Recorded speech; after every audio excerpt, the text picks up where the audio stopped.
Hi everyone and welcome back to my channel. Today I will be reviewing the Chester Minima cabin bag. Disclosure, I was sent the cabin bag for free in return for a blog post. They didn't ask for a video review, but sometimes I like to actually see a product kind of like 3D rather than just the writing in the pictures, so I am doing a video off my own back as well. So yeah, the Chester Minima suitcases, they come in 7 different colours. They have black, charcoal grey, aluminium grey, ocean blue, sky blue, pink, which is kind of like a pale pink, and sand colour. The sand one from the picture looks kind of like a cross between like brown and pink. It's kind of like it's quite a nice looking colour from the pictures. But yeah, I chose the sky blue one because it's my favourite colour, and yes, I like my suitcases to kind of show my personality, and so why would I not have a blue one when it's my favourite colour? So yeah, at the moment the Chester suitcases, they do only ship within the USA. They are available on the Chester website as well as Amazon. So I don't know if Amazon.com ship worldwide. I've never used that service if they do, but yes, this is mainly for the American watchers for their benefit. It is mainly within the suitcase sizes for most American airlines. I think that's within dimension of all of them actually. The only one I have found that this one would be too big for their carry-on rules is Ryanair, which is the Irish airline, which is mainly Europe, so if you're only travelling within America, it's not going to affect you. But other than that, it does fit in like all the other carriers like Frontiers, Southwest, United, Delta, American, all of those do fit within it. Yeah, so looking at some of the features of the case, it comes with a leather luggage tag, which I always like to have some form of a label on my bag because I've been in situations where they have asked for people to check their bags. If they get to the gate and the plane's too full, they'll say, oh, from now on everybody else's bag's got to go in the hold. I've not been caught out by that yet. I do have, when I travel on American, I do have the credit card, so I do get preferred boarding, which means that when I do have a lot of luggage, I do usually get to take it on board with me. But it's always nice to kind of be prepared, so I always make sure like my bags are labelled just in case. And it also has a TSA combination padlock on the top of it, which is good. I used to travel with padlocks with keys a long time ago, and then they had the combination padlocks, and I've lost some because where you click them shut, you're meant to then mess the numbers up, and I've lost some where I forgot to mess the numbers up, whereas this is quite good because it's built into it, and all you do is just press the button and the zips come undone, which is, oh, I've got to peel off this label, satisfying. So yeah, the handle is quite cool. It's like the button sits flush with the handle, which I really like, and it also goes into 2 different locked positions. So you have that one, and then it does also go a tiny bit higher. I find for my height, the smaller one is better for me. I'm 5'4", and the smaller one is good for my height.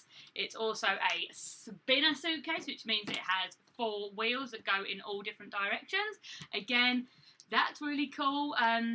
I used to travel with only 2 wheels, and then I've now been a little bit obsessed with spinners because they can stand up by themselves without falling over.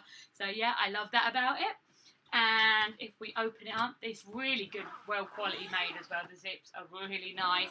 It's polycarbonate, so it's quite strong, and it weighs £7, which is 3 kilograms. Some airlines, they, especially with carry-on, as long as it fits in their dimension, it doesn't matter how much the case actually weighs itself, as long as you can lift it by yourself into the overhead lockers, it's usually okay. The ones that do have a weight limit, obviously, things like the weight of a bag would then factor into how much luggage you can then take. One of the worst ones being Emirates. I love the airline, but their hand luggage allowance is only 7 kilograms, and in kilograms this bag weighs 3, which then means that you're kind of over a third of your luggage has already been taken up by the weight of the case. So when I have flown with them, I do tend to prefer to travel with a backpack just because it's lighter, but yeah, as long as you can lift it yourself, it doesn't matter. It's 38 litre capacity, and if we open it up, both sides are fully zipped in, which I think is awesome. One side has 2 pockets that are mesh. Oh, you can tell I haven't really looked into this. You get a little book about it. They do say that there is a 100-day guarantee on it, so if you don't like it within the first 100 days, you can send it back for a full refund. They also have a 10-year warranty on them as well, so if anything goes wrong, say like if the case break, wheels break, zips break, you can return it and they will replace it for you. But carrying on to the pockets, these 2 are nets. This one is a dark one, so you can't actually see through it.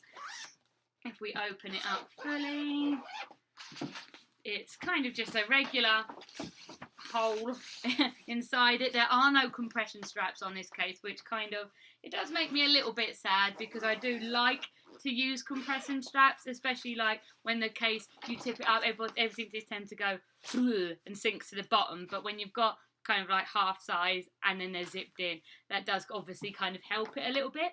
But one of my favourite features is on this side, which is the side with the handle and the like main carry thing.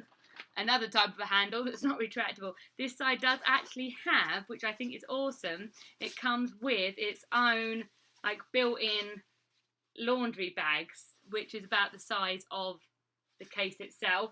But I think that's a really cool idea, just because then you can separate off your dirty clothes, or maybe you could put shoes in it. It's quite cool that it does actually come in the case, so you always kind of have a packing cube with you. So I thought I would try and fill it up and see how much I can get inside it. As I said, it's meant to be 38 litres. I will try and see how much we can get in. So which side shall I have a packing cube. In this packing cube there are 2 pairs of shorts, 5 t-shirts, a bikini, and I think that's all. So there's quite a lot in there. I'm going to put it in that side, I think. And that packing cube does fit in completely perfect with the zip. So that is a good size packing cube. And then we'll put in a pair of jeans and a hoodie. And that is almost filled up on that side. There is a tiny little gap. What else could I put in that side? Oh, I could put my camera in there. That would fit. So like the camera fits, so that fits in. So as I said, that's like 3 bottoms. That'd be 2 shorts and jeans, a hoodie, 5 t-shirts and a bikini. Probably a towel as well, because I tend to travel with a little towel as well. Let's see what that's like when it zips up. Yes, so that is completely filled, which is perfect. In the zip, I might put, what should we put in that? So I will put passport in that one. I don't think you'd be able to fill these things up with anything that's too big, because otherwise I don't think you're going to be able to shut it, because anything that's like bulky is going to then get in the way when you then sandwich the 2 sides together. But we've got passport in the top, and then we'll say put in a lead. I like to travel with the 6-foot long leads. I find that if the plug's miles away, it brings you a little bit closer. So we'll put in a couple of leads. There we go. We'll put the leads in as well. They fit in there quite nice. In the other side, we'll put drone. That fits in just about right. Obviously on this side there are the handle slots, so I can almost get my hand completely under my drone. So it's kind of wasting a little bit of space and fills up, I guess, where else? I wonder if the controller can't fit in the crack, but it can fit down the side, so that's in. We'll put drone control stuff in the crack. Landing pad. Oh, yeah, that is nearly full up now. I'd like to normally take a day bag as well, so we'll put a day bag in there, squish that in. Then we've got liquids I still haven't unpacked from my trip, but we'll squish them in too. And then we've got my, what's it called, wash bag and Kindle, and that also fits in there quite nicely. And then if you shut it up, it has actually completely shut up as well. Zip it. There we go. So that is quite a lot. I mean, it's a bit of a weird packing list, but that is usually sometimes what I would take. Again, with different airlines, sometimes you can only have this as a carry-on bag. Some of them will give you like a backpack or like a little like purse-sized bag as a second piece, which in that case, things like my Kindle and obviously the little day bag would then be that second bag. But yeah, I think it'd be great if you were travelling kind of light as an expat. I don't tend to travel with many clothes when I fly between the two countries because I do have a wardrobe in both countries. It's like I have a wardrobe in England and a wardrobe here in America. But yeah, I think it is a good suitcase. So yeah, disclosure again, I was given this one for free in return for my review, but all the opinions are my own. Have a good day, everyone.